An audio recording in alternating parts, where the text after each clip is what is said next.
अगले साल उत्तर प्रदेश में होने वाले विधानसभा चुनाव को लेकर सभी राजनीतिक पार्टियों ने तैयारियां शुरू कर दी है और इसी के तहत ऑल इंडिया मजलिसे इत्तेहादुल मुस्लिमीन के नेता असरुद्दीन ओवैसी भी लगातार यूपी में सभा आयोजित कर रहे हैं।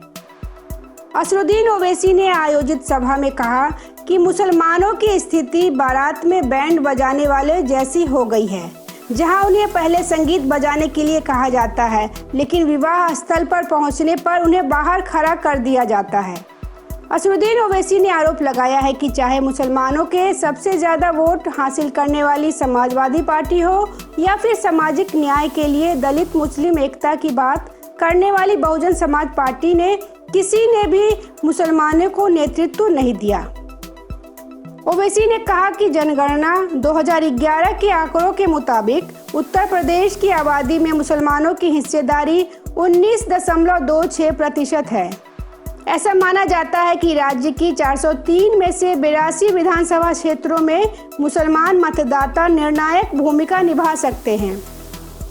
गौरतलब है कि AIMIM ने उत्तर प्रदेश की 100 विधानसभा सीटों पर चुनाव लड़ने का ऐलान किया है।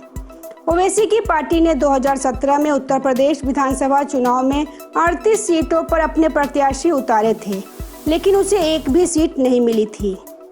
हालांकि बिहार में हुए पिछले विधानसभा चुनाव में उसे सीमांचल की 5 सीटों पर जीत हासिल हुई थी। इससे उनकी पार्टी उत्साहित है और उत्तर प्रदेश में भी कामयाबी के प्रति आश्वस्त नजर आ रही है। वहीं शिवसेना ने अपने मुखपत्र सामना में AIMIM नेता असरुद्दीन ओवैसी और उनकी राजनीति पर जमकर प्रहार किया है। शिवसेना ने असरुद्दीन ओवैसी को बीजेपी का अंडरगारमेंट तक बता दिया है। सामना संपादकीय में कहा गया है कि ओवैसी बीजेपी की सफल यात्रा के सूत्रधार रहे हैं। ओवैसी की राजनीति चल गई है, इसलिए बिहार में तेजस्वी की सरकार नहीं बन पाई, लेकिन पश्चिम बंगाल की जनता समझदार रही, इसलिए ममता बनर्जी जीत कर आई। अब उत्तर प्रदेश विधानसभा चुनाव के लिए ओवैसी सक्रिय हो गए हैं। शिवसेना ने आगे सामना संपादकीय में लिखा है कि 2 दिन पहले ओवैसी के प्रयागराज से लखनऊ जाने के दौरान रास्ते में उनके समर्थक जुट गए और उन्होंने पाकिस्तान जिंदाबाद के नारे लगाए। इतने दिन उत्तर प्रदेश में इस तरह की नारेबाजी का ब्यौरा दर्ज नहीं है, परंतु उत्तर प्रदेश विधानसभा चुनाव के मौके पर ओवैसी आते क्यों हैं? जगह जगह भड़काऊ भाषण क्यों देते हैं? अपने निरंकुश समर्थकों को उकसाते क्यों हैं कि पाकिस्तान जिंदाबाद की नारेबाजी क्यों शुरू होती है? यह पूरा मामला योजनाबद्ध ढंग से लिखी गई पटकथा की तरह दिखाई दे रहा है।